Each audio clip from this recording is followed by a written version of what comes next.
हमारे पास जो प्रॉब्लम है उसमें दिया है कि दो वायर सेम मटेरियल का और सेम लेंथ का है, बट थिकनेस अलग अलग है। यानी कि हमारे पास एक वायर जिसका लेंथ L है और दूसरा वायर उसका भी लेंथ L है। मटेरियल दोनों का सेम है, सिर्फ थिकनेस अलग है। तो इसका क्रॉस सेक्शन एरिया A1 है, जबकि दूसरे का हम A2 मान लेते हैं। अब हमें पता करना है कि दोनों में से किसका रेजिस्टेंस ज्यादा होगा। तो रेजिस्टेंस निकालने का फॉर्मूला होता है R equal to rho into L by A। R मतलब resistance, rho resistivity, L length of the conductor and A cross section area of the conductor. तो हम यहां से ये R1 और ये R2, तो R1 क्या हो जाएगा, रो इंटू L बाई A, जबकि R2 हो जाएगा रो इंटू L बाई A। अब R1 और R2 दोनों में रेजिस्टिविटी सेम है, लेंथ सेम है, डिफरेंस सिर्फ क्रॉस सेक्शन एरिया का है। तो A1 और A2 में क्या रिलेशन है हमें पता है। A1 जो है थिकर वायर है और A2 जो है थिनर है। तो A1 इज ग्रेटर देन, तो जब A1 A2 से बड़ा हो जाएगा तो R1 R2 से छोटा है ना। जैसे ही डिनोमिनेटर हमारा बड़ा होगा ये वैल्यू छोटा हो जाएगा, है ना। तो R1 क्या हो गया, छोटा हो गया, किससे, R2 से। तो R2 जो है उसका वैल्यू ज्यादा है, क्योंकि दोनों के न्यूमरेटर में सेम वैल्यू है, सिर्फ बेस चेंज कर रहा है। तो नीचे का वैल्यू जितना ज्यादा रहेगा इसका वैल्यू उतना ही कम हो जाएगा। तो थिनर वायर जो थिकर वायर है उसका रेजिस्टेंस कम होगा और थिनर वायर का रेजिस्टेंस ज्यादा। तो ये था आपका फर्स्ट पार्ट। सेकंड पार्ट में कह रहा है कि इसका स्पेसिफिक रेजिस्टेंस ज्यादा होगा। तो स्पेसिफिक रेजिस्टेंस मटेरियल पर डिपेंड करता है, न कि उसके length and cross section area पे। स्पेसिफिक रेजिस्टेंस यही रेजिस्टिविटी जिसको हम लोग कह रहे हैं वही स्पेसिफिक रेजिस्टेंस। तो ये सिर्फ मटेरियल पर डिपेंड करता है, न कि उसके एरिया और क्रॉस सेक्शन एरिया और लेंथ पे डिपेंड करता है ना। तो ये जो है आपका टोटल मटेरियल पे डिपेंडेंट है, न कि उसके लेंथ और क्रॉस सेक्शन एरिया। तो रेजिस्टिविटी या specific resistance is not going to change. ठीक है, आप इसको कॉपी कर सकते हैं।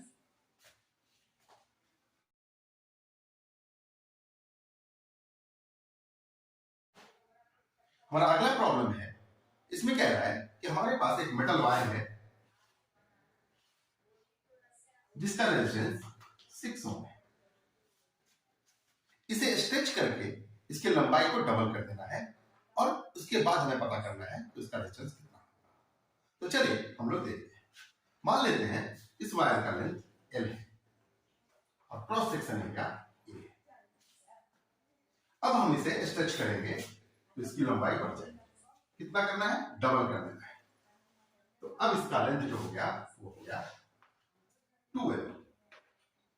मान लेते हैं कि इसका क्रॉस सेक्शन एरिया A' है और अब हम इस दोनों के रेजिस्टेंस को कंपेयर करेंगे। हमें फाइंड करना है कि इसका रेजिस्टेंस कितना है और इसका रेजिस्टेंस दिया है, तो कंपेयर करना होगा। तो चलिए, हमें ये बात पता है कि जब हम किसी ऑब्जेक्ट को, किसी मटेरियल को स्ट्रेच करते हैं, है ना, या उसका शेप चेंज करते हैं, है ना, फोर्स लगा करके, तो उसके रेजिस्टिविटी में कोई चेंज नहीं होता है।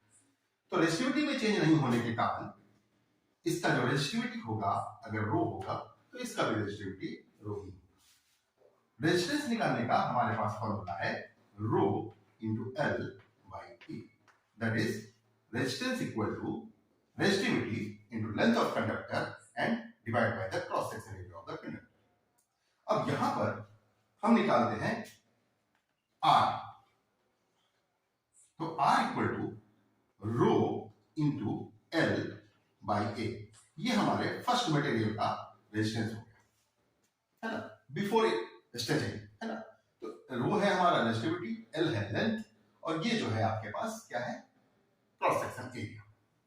अब हम आगे बढ़ेंगे तो इसका रेजिस्टेंस निकालना होगा, तो R dash same formula use करना होगा हमें, तो रेजिस्टिविटी तो सेम होगी, रो लेंथ हो जाएगा 2l और एरिया हो जाएगा क्रॉस सेक्शन a डैश।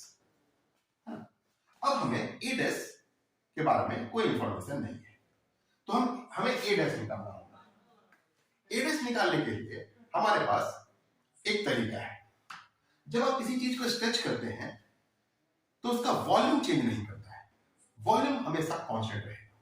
तो कांस्टेंट वॉल्यूम का मतलब हुआ कि जो वॉल्यूम इसका है वही वॉल्यूम इसका। तो मान लेते हैं कि इसका वॉल्यूम v है, तो v इक्वल टू, अब इसका वॉल्यूम निकालने का फॉर्मूला हमारे पास है length into cross section area, है ना। तो length into cross section area, same formula इसका भी होगा।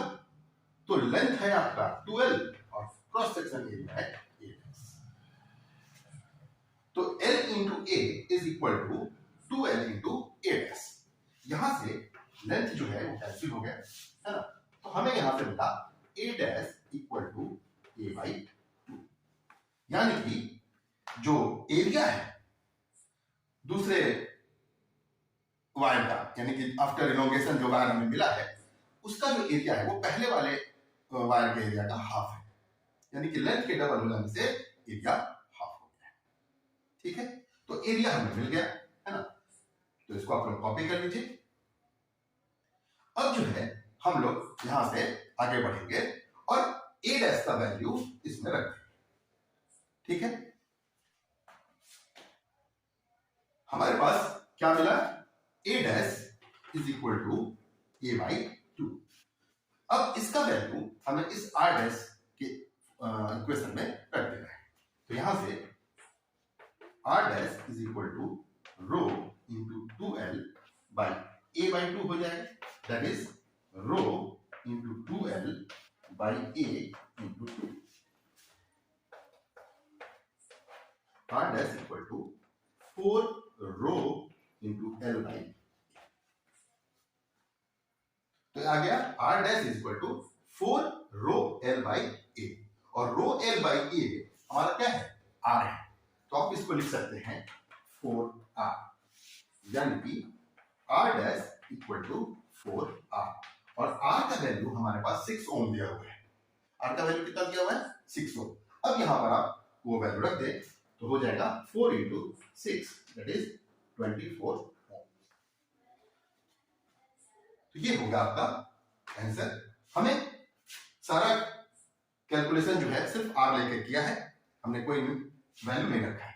लास्ट में हमने वैल्यू रख दिया, तो इससे क्या हुआ कि हमारा पूरा स्टेप जो है एक डेरिवेशन की तरह आ गया है। अब इसको हम लोग किसी भी वैल्यू के लिए यूज कर सकते हैं और लास्ट में अपना वैल्यू रख सकते हैं, ठीक है।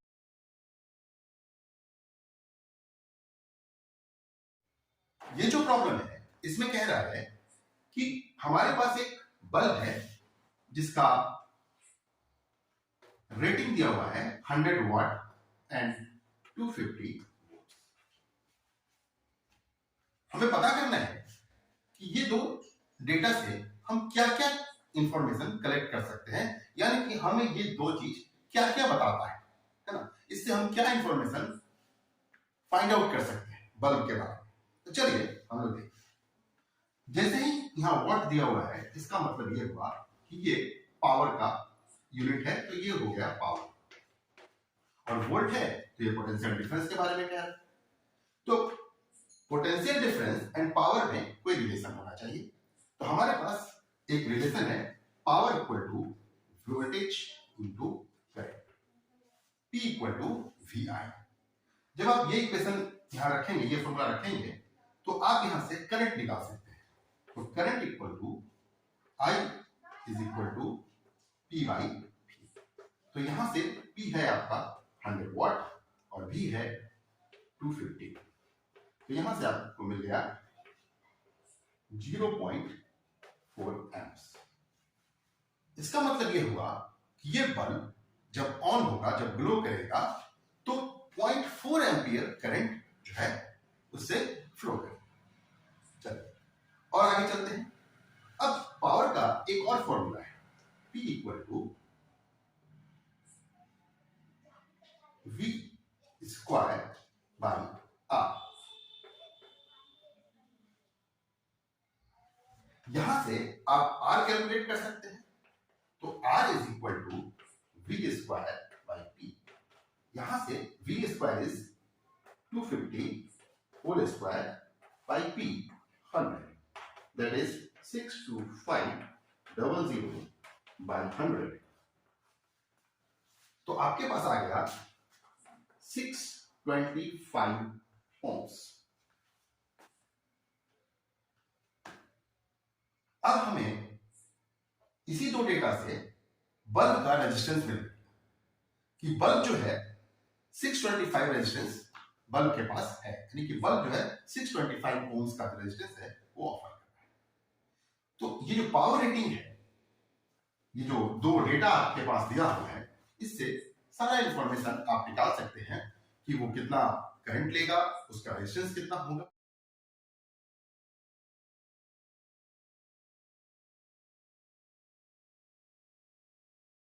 हमारे पास जो प्रॉब्लम है उसमें दिया हुआ है कि हमारे पास दो बल्ब है। फर्स्ट का रेटिंग है 100 वाट एट 220 वोल्ट्स, जबकि दूसरे का रेटिंग है 60 वाट एट 120 वोल्ट्स। हमारे पास पावर और पोटेंशियल डिफरेंस दिया हुआ है और हमें रेजिस्टेंस का रेशियो निकालना है। तो रेजिस्टेंस निकालने के लिए हमारे पास फॉर्मूला होना चाहिए। तो हमारे पास पावर का फॉर्मूला है V स्क्वायर बाई R, है ना। तो यहां से हम निकाल सकते हैं R equal to V square by P, और इस फॉर्मूला का यूज करके हम दोनों का रेजिस्टेंस निकाल सकते हैं।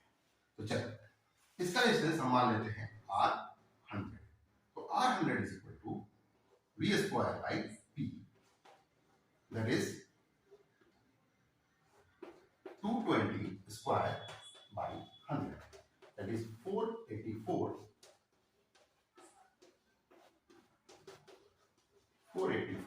ohms। R50 का रेजिस्टेंस फिर वही निकालना होगा V स्क्वायर बाई P करके। तो V स्क्वायर यहां है 120 होल स्क्वायर बाई 60, ये हो जाएगा 120 into 120 by 60, 240 ohms। अब दोनों का रेशियो निकालना है। तो ratio R100 by R50 is 484 by 240, है ना। तो यहां से हम जो है रेशियो इसको कैंसिल करके रेशियो निकाल सकते हैं, है ना। So this is the ratio between the resistance of the two different bulbs having different ratings।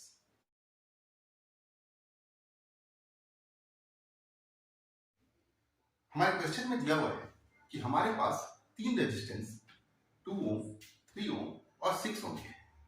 इन तीनों रेजिस्टेंस को हमें इस तरह से अरेंज करना है कि इसका इक्विवेलेंट रेजिस्टेंस 1 ओम एंड 4 ओम आ जाए, है ना। यानी कि दो तरह से हमें सजाना है इसे, ताकि इसका रेजिस्टेंस जो है इक्विवेलेंट रेजिस्टेंस वो 1 ओम और 4 ओम है। तो चलिए हम लोग देखते हैं। हमारे पास तीन रेजिस्टेंस है 2 ओम, 3 ओम एंड 6 ओम का, है ना। अब हमें क्या करना है कि इसको अरेंज करना है ऐसे कि हमें इक्विवेलेंट रेजिस्टेंस जो है क्या मिले, 1 मिले। तो यहाँ 2 ओम है और 1 आना चाहिए, तो ऑब्वियस है कि हमें इसको पैरेलल लगाना होगा। हम ट्राई करके देखते हैं। हमारे पास रेजिस्टेंस है 2 ओम, 3 ohm and 6 Om.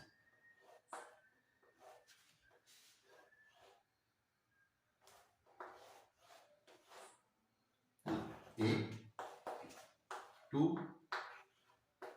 3 ohm and 4। तो जब तीन रेजिस्टेंस पैरेलल में लगे हुए हैं तो इक्विवेलेंट रेजिस्टेंस निकालने का फॉर्मूला है 1 by Rp is 1 by R1 plus 1 by R2 plus 1 by R। चलिए 1 by 2 plus 1 by 3 plus 1 by 6। LCM लेते हैं 6 2 3 2 + 1 दैट इज 6/6। तो ये जो है हमारे पास 1/RP का वैल्यू आ गया 1। तो यहां से RP जो है वो आ गया 1 ओम, है ना। इसको इन्वर्ट भी करेंगे तब भी 1/1 ही आएगा। तो RP = 1। तो पहला तो हमने आ गया। अब सेकंड में क्या कह रहा है कि इसका जो इक्विवेलेंट रेजिस्टेंस है वो 4 ओम आना चाहिए। कितना आना चाहिए? 4 ओम।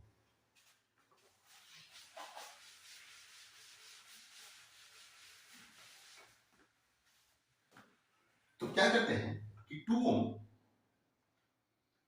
3 ओम और 6 ओम हमें ऐसे अरेंज करना है कि इसका इक्विवेलेंट रेजिस्टेंस क्या हो जाए? 4 ओम हो जाए। तो चलिए देखते हैं। हम क्या करते हैं कि 3 ओम एंड 6 ओम के रेजिस्टेंस को पैरेलल में लगाते हैं और इन दोनों के साथ सीरीज में 2 ओम, 3 ओम, 6 ओम। तो इन दोनों का इक्विवेलेंट रेजिस्टेंस निकालने का फॉर्मूला है RP = R1 R2 + R1 + R2। तो 3 × 6, 3 + 6, 18/9 = 2।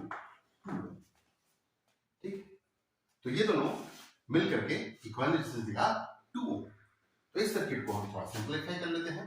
तो हमारे पास क्या आ जाता है? 2 ओम का रेजिस्टेंस और दूसरा भी 2 ओम, और इन दोनों को जब ऐड करेंगे 2 + 2 हमारे पास कितना रहता है? 4, है ना। तो यहां से जो है सेकंड पार्ट जिसमें हमें इन तीनों को मिला करके 4 ओम लाना था, हमने वो कॉम्बिनेशन भी बना दिया।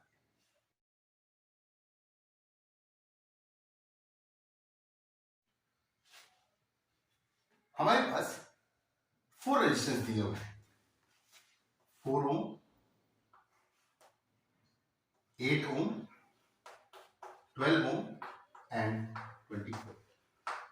इन 4 रेजिस्टेंस को मिला करके हमें सबसे लोअर रेजिस्टेंस निकालना है और सबसे हाईएस्ट रेजिस्टेंस निकालना है। तो हमें पता है कि लोअर निकालने के लिए हमें रेजिस्टेंस को पैरेलल में लगाना होगा और हाईयर रेजिस्टेंस निकालने के लिए हमें उसे सीरीज में लगाना होगा। तो चलिए पहले हाईयर रेजिस्टेंस निकालते हैं। तो हाईयर निकालने के लिए इसे सीरीज में लगाना होगा। तो सीरीज में जो इसका वैल्यू आएगा वो आएगा R1 + R2 + R3 + R4, that is 4 + 8 + 12 + 24। तो ये हो गया 4 + 8 12, 12 + 12 24 एंड 45 ohms। तो ये जो है आपका maximum value we can get from this 4 resistance. अब अगर हम इसी को पैरेलल में लगाते हैं तो हमारा जो इक्विवेलेंट रेजिस्टेंस आना चाहिए वो 1/RP / 1/R1 + 1/R2 + 1/R3 + 1/R4 के फॉर्मूले से आना चाहिए। तो चलिए हम लोग आगे बढ़ते हैं और हमारे पास आ गया 1/4 + 1/8 + 1/12 + 1/24। एलसीएम लेंगे 24, 6 + 3 + 2 + 1, 12/24। और ये है वैल्यू आपका 1/RP। तो RP is 24/12, that is 2 ohms। तो हाईएस्ट रेजिस्टेंस हम इस 4 ओम के 4 रेजिस्टेंस के कॉम्बिनेशन से ला सकते हैं 48 ओम, और लोएस्ट रेजिस्टेंस ला सकते हैं इन 4 रेजिस्टेंस के कॉम्बिनेशन से जो है 2।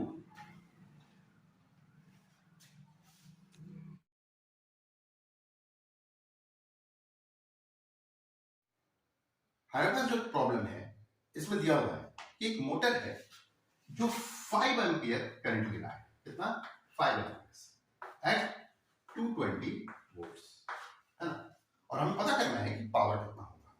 तो किसी भी इलेक्ट्रिकल अप्लायंस का पावर वोल्टेज इनटू करंट होता है। तो वेरी सिंपल, 220 × 5 दैट इज 11,001 वाट, है ना। नेक्स्ट पार्ट है कि अगर इस मोटर को 2 घंटे तक चलाएं, 2 आवर्स तक जब हम चलाएंगे तो कितना एनर्जी कंज्यूम करेगा, है ना। तो एनर्जी का फॉर्मूला होता है पावर इनटू टाइम। तो देखिए पावर कितना है 110 और टाइम कितना है 2 आवर्स, है ना, टाइम कितना है 2 आवर्स। तो 2 आवर्स ये जो है आर में है, तो हमें इसे एसआई में कन्वर्ट करना है, सेकंड में कन्वर्ट करना होगा। तो 2 into 3600 दैट इज 7200 सेकंड्स। तो यहाँ हम 7200 सेकंड्स, ये हो जाएगा 7921234 इतना जूल। यानी कि अगर इस मोटर को हम 2 घंटे तक चलाएंगे, 2 आवर्स तक रन करते हैं लगातार, तो हमें इतना एनर्जी जो है, हम जो मोटर जो है इतना एनर्जी कंज्यूम करेगा।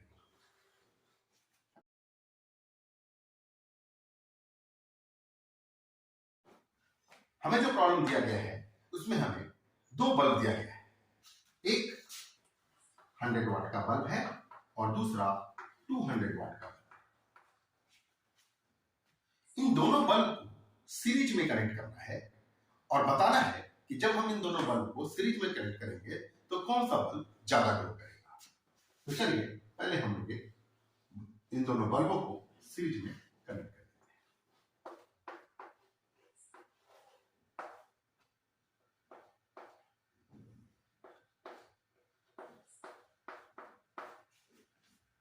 तो हमने 2 बल्ब को सर्किट में सीरीज में कनेक्ट कर दिया है, सेल लगा दिया है और स्विच ऑन कर दिया। जैसे ही स्विच ऑन करेंगे दोनों बल्ब जो है वो ग्लो करेगा। बट कौन सा ज्यादा और कौन सा कम करेगा ये हमें फाइंड आउट करना है।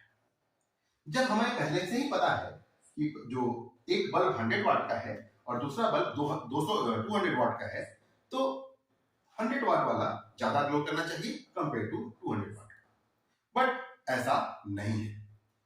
हमें जो पता है कि 100 वाट का बल्ब और 200 का बल्ब जब हम यूज करते हैं तो हम जानते हैं कि 100 वाट का जो बल्ब है वो कम ग्लो करता है कंपेयर टू 200 वाट के बल्ब के। ऐसा इसलिए कि हम दोनों बल्ब को सेम पावर सप्लाई से कनेक्ट करते हैं। हमारे पास घर में जो पावर सप्लाई आ रहा है, जो वोल्टेज आ रहा है, वो दोनों के लिए कांस्टेंट है, क्योंकि सब कुछ जो हम लोग कनेक्ट करते हैं वो पैरेलल में कनेक्ट करते हैं। तो हमारे पास ये जो बल्ब है 100 वाट का, उसको भी 220 मिल रहा है और 200 वाट वाले बल्ब को भी 220 वोल्टेज मिल रहा है। तो इस कंडीशन में 100 वाट वाला बल्ब जो है वो कम ग्लो करेगा और 200 वाट वाला बल्ब जो है ज्यादा ग्लो करेगा। बट यहां पर जो सिचुएशन है वो ऐसा नहीं है।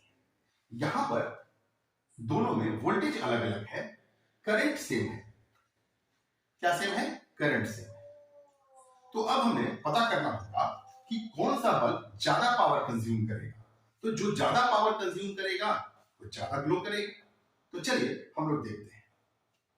हमें ये बात पता है कि बल्ब का आप वोल्टेज चेंज कर देंगे तो पावर चेंज हो जाएगा, बट एक फिजिकल क्वांटिटी है जो चेंज नहीं करेगा, वो सिर्फ बल्ब के मटेरियल पर डिपेंड करता है, जो बन गया है उसी पर डिपेंड करता है। वो एक बार बन गया उसको चेंज नहीं कर सकता है, और वो फिजिकल क्वांटिटी है रेजिस्टेंस। तो इसका रेजिस्टेंस 100 वाट का और 200 वाट का जो बल्ब है, दोनों का रेजिस्टेंस अलग अलग होगा और वो कभी चेंज नहीं करेगा, है ना। तो हम लोग पहले रेजिस्टेंस निकाल लेते हैं, क्योंकि यहाँ पर I इंटू वी यानी पावर का जो फॉर्मूला है V इंटू आई या I इंटू वी, हम वो यूज नहीं कर सकते हैं क्योंकि हमें इसका वोल्टेज पता नहीं है। तो चलिए हम लोग रेजिस्टेंस पता करने की कोशिश करते हैं। तो रेजिस्टेंस के लिए हमें क्या करना होगा कि हमारे पास जो पावर का फॉर्मूला है P equal to V square by R, ये यूज करना होगा और यहां से हमें मिलेगा R equal to V square by, है ना। तो R दोनों बल्ब का रेजिस्टेंस हम यहां से निकाल सकते हैं, ठीक है। तो मान लेते हैं कि जो वोल्टेज सप्लाई है वो V है। क्या है? V, दोनों के लिए, है ना, अलग अलग, है ना। इसके लिए भी हम V दे रहे हैं और इसके लिए भी V दे रहे हैं, क्योंकि ये बल्ब जब बना है तो हमसे पता है कि V वोल्टेज के लिए वो बना है ना। अगर हमारे घर में 220 है तो 220 के लिए बना है ना। तो दोनों बल्ब जो है V वोल्टेज के लिए बना है, तो दोनों का V पर हम जो है रेजिस्टेंस निकालने का कोशिश करते हैं, ठीक है। तो चलिए R100, है ना, R100 वाट का जो बल्ब है उसका रेजिस्टेंस निकालने की कोशिश करते हैं, तो हो जाएगा V स्क्वायर बाई 100, और R200 का जो है वो हो जाएगा V स्क्वायर बाई 200, ठीक है। यहां से हम देख सकते हैं कि जो R100 है उसका रेजिस्टेंस ज्यादा है कंपेयर टू R200, है ना। तो R100 का रेजिस्टेंस है V²/100 और R200 का रेजिस्टेंस है V²/200। तो यहां से हमें मिलता है कि R100 is greater than R200। ठीक है, तो क्या मिला हमें कि R100 जो है वो ज्यादा है किससे, R200 से। चलिए, तो अब हम दोनों का पावर निकालते हैं। ये पावर दिया हुआ है, पावर निकालने का क्या जरूरत है, बट ये जो पावर दिया हुआ है आपका, ये V वोल्ट या 220 वोल्ट पे दिया हुआ है और हमें यहां पर वोल्टेज पता नहीं है ना। तो हमें वोल्टेज जब पता नहीं है और ये हमें पता है कि 220 अगर दिया गया होगा तो दोनों में मिला कर दिया है ना। यहां आपके पास 220 है और यहां जो है 220 से कम है, तो दोनों के पास अलग अलग वोल्टेज है और जो 220 नहीं है ना। तो अब जो है हम इसको आगे बढ़ाते हैं और पावर का एक और फॉर्मूला है हमारे पास, जिसका नाम है, जिसका वैल्यू है I² R, है ना, जिसका वैल्यू है P = I² R, है ना। अब I का वैल्यू रेजिस्टेंस जो सीरीज में है, बल्ब जो सीरीज में है उसके लिए फिक्स है। तो अब हम P100 निकालते हैं। तो P100 = I² R100 और P200 = I² R200। अब देखिए P100 यानी 100 वाट का जो बल्ब जो हमने ले रखा था उसका पावर जो हमने निकाला है अभी वो है I² R100 और 200 का है I² R200। दोनों कंडीशन में I² जो है सेम है ना। दोनों इक्वेशन में जो I² वैल्यू है सेम है क्योंकि सीरीज में जो है करंट जो है सेम होता है। तो अब पावर किस पर डिपेंड करेगा, रेजिस्टेंस पे। तो अगर R100 का रेजिस्टेंस ज्यादा है तो P100 जो है वो ज्यादा होगा, है ना। यानी कि 100 वाट का जो बल्ब है उसका रेजिस्टेंस ज्यादा है, इसलिए 100 वाट के बल्ब का जो ग्लो होगा ना वो ज्यादा होगा जब आप उसको सीरीज में लगा देंगे 200 के साथ। तो यहां से हमें मिल गया कि P100 is greater than P200 when, जब आप दोनों को सीरीज में कनेक्ट करते हैं। ठीक है, तो यही यहां से हमें मिलता है कि रेजिस्टेंस जो है किसी भी बल्ब का कांस्टेंट होता है। पावर सप्लाई डिपेंड करता है कि क्या वोल्टेज आपने दिया है। वोल्टेज बढ़ा देंगे तो पावर बढ़ जाएगा, वोल्टेज कम कर देंगे तो पावर भी